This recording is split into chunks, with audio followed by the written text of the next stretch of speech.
สวัสดีพี่น้องมากินข้าวอากาศเย็นๆยามเช้าพี่น้องเพื่อนักตรงนี้อยู่สวนมันยามเช้าพี่น้องอากาศก็เย็นๆแน่จังหน่อยอากาศเย็นๆเดือน12กับหนาวนี่พี่น้องเลยนี่ลมแห้งอยู่นี่ลมร้ายเพิ่นว่าอ่า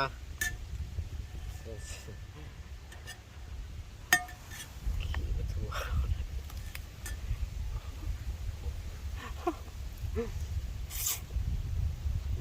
เนี่ยแบบไรจัดโอ้โหยังไง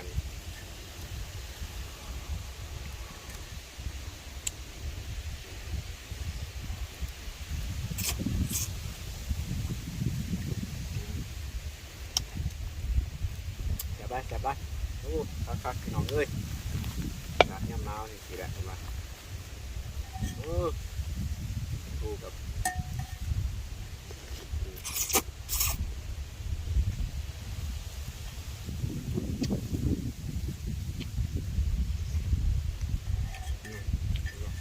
จับไป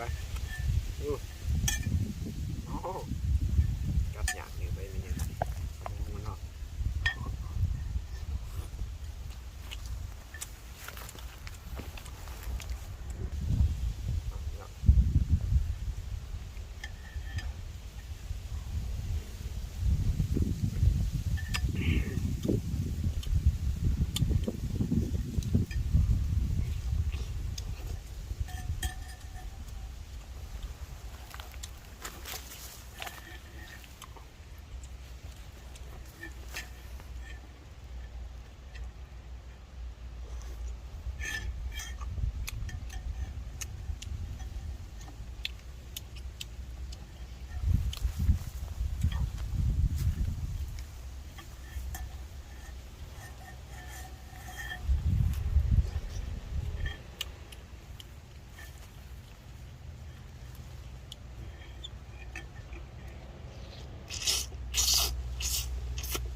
ไปพี่น้องโอ้คักพี่น้องเลยนี่กับบ้านๆแสบๆมันบ้างกุ้งแสบขนาดโอ้คักเจ็บปีกโอ้คักเว้ยอืม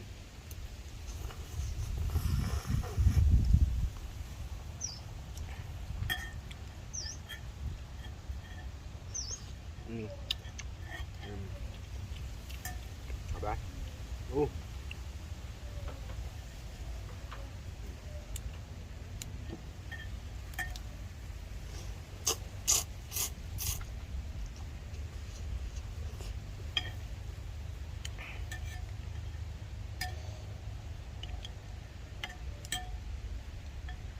ใครพี่น้องใคร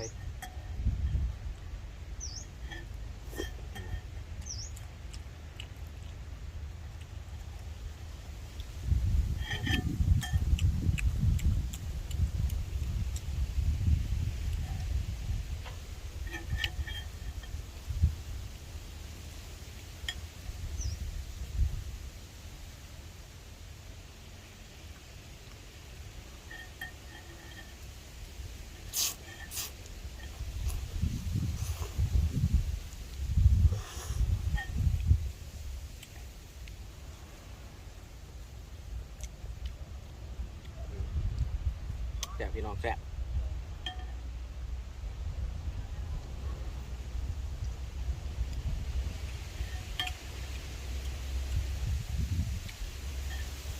แบบนี้พี่น้องดูดอดด้วย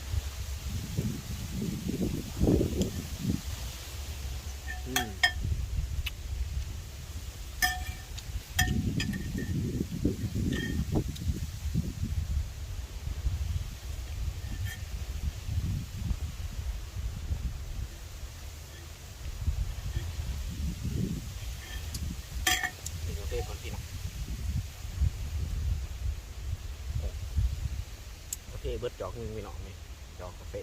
คักไรคนละแสบทั้งแสบทั้งคมแสบขนาดจอกกาแฟนี่ยกเบิ้งพี่น้องเบิดกาแฟจอกนี่ว่าสำไรเกียงลายนี่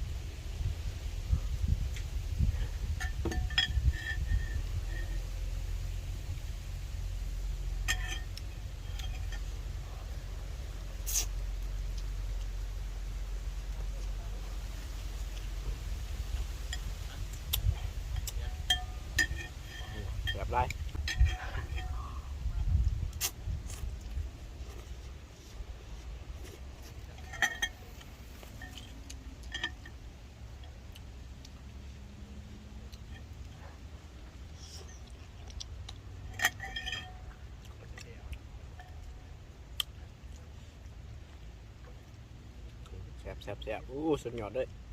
รถมันสีกระนาวเลยพี่น้องเอ้ยเดือน12แห่งหนาวคนบ้า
กลับได้พี่น้องเลยกาดกระนาวนี่พี่น้องเลยล่มขนาดตัวนี้เอาหลายกระนาวหลายพี่น้องเอ้ยต้องเงาโอ้แหลกมากเลยพี่น้องทั้งแหลกทั้งลมมันเอา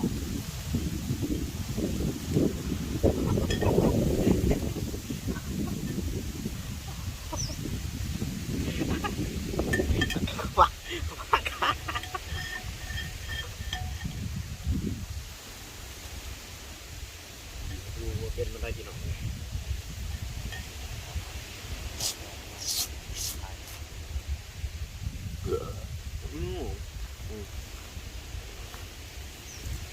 รับ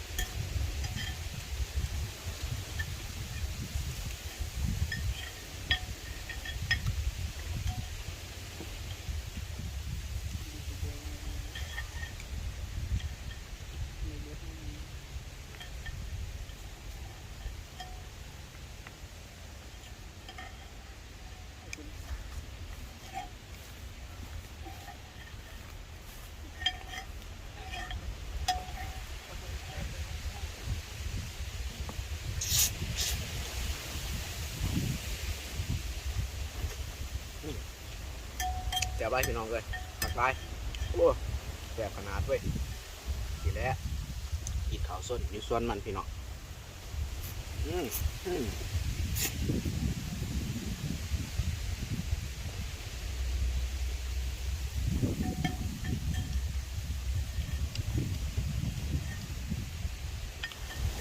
มาดูเลย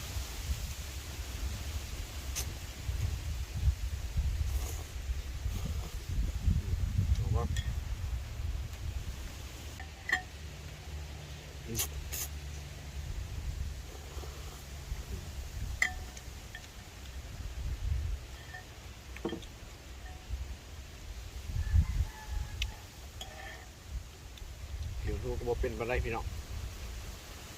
แต่ว่ามือมันก็จะคันในพี่น้องเอ้ยมือสั่นได้พี่น้องทูที่มือสั่นมันบ้าพี่น้องเอ้ยตีประตูที่มือสั่นเหตุจังไดตีประตูบอกเป็นเนาะ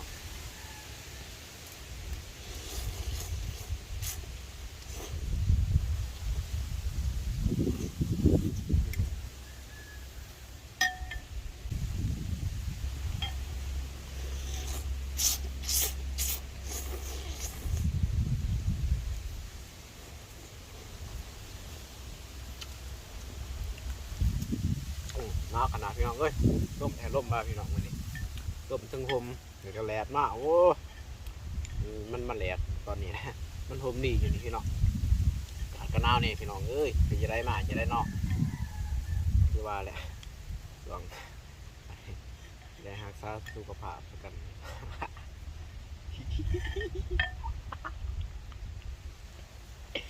หัวควันประหลดพี่น้องเอ้ยหัวควันประหลดบางยานี่ประหลดนั่งอยู่บนหัวควันประหลดก็สิเบิดถ้วยนึงเลยพี่น้องเอ้ยมีนี่ค่ะ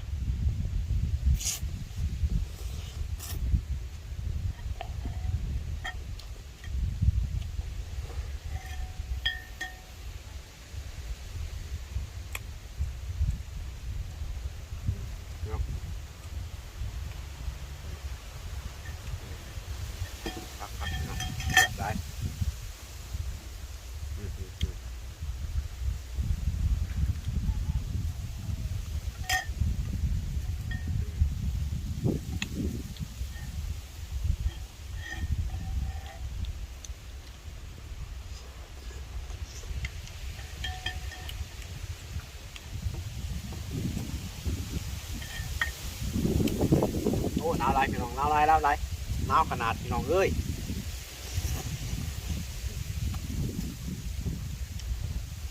คือสิเบิร์ดสำเนียงเนาะพี่น้องเนาะ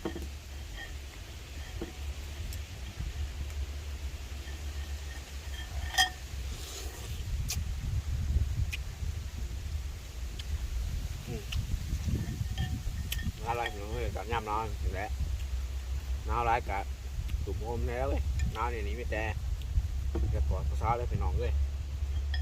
ยามหนาวพอได้กอดผู้สาวแล้วมันจังอุ่นพอได้กอดผู้สาวอืมอืมครับ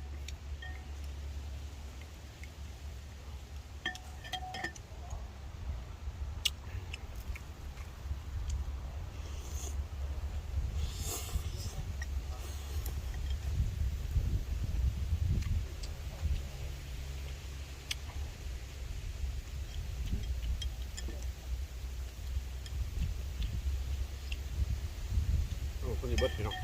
โอ้เบิดมีถุงนึงพี่น้องเลยครับเลือดเป็นน้ำมัน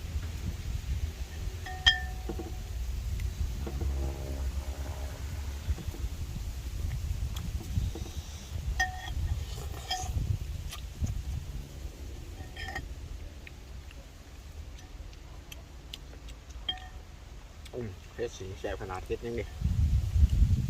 โอ้อืม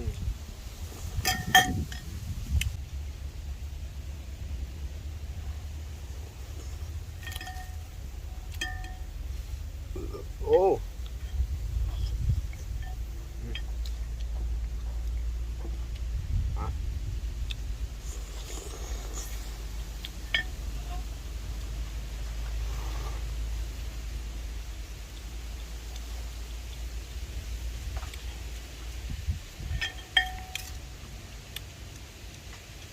โอ้ครับสุดท้ายพี่น้อง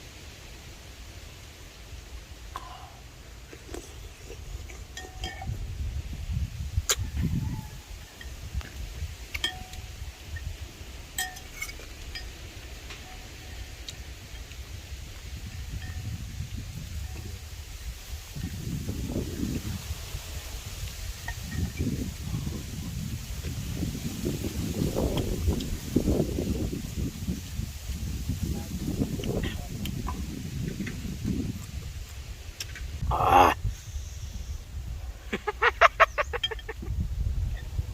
ว่าใส่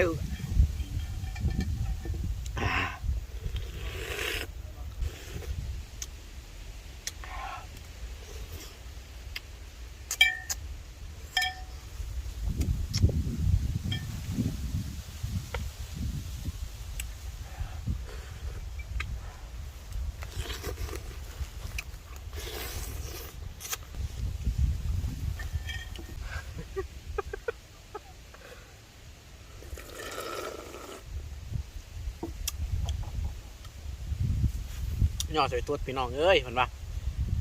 ย่อถอยสดบ่ถอยบักใหญ่พี่น้องนี่โอ้ใหญ่ขนาดพี่น้องพวกเกือบเบิดเกือบครึ่งถ้วยได้พี่น้องนี่ใหญ่ขนาดนี่ให้เบิ้งนี่อู้สุดยอดเลยนี่ใหญ่ขนาดนี่โอ้นี่เด้พี่น้องให้เบิ้งนี่คักได้ตัวใหญ่ขนาดนี่โอ้สุดยอดสดให้เบิ้งเลยพี่น้องเด้อ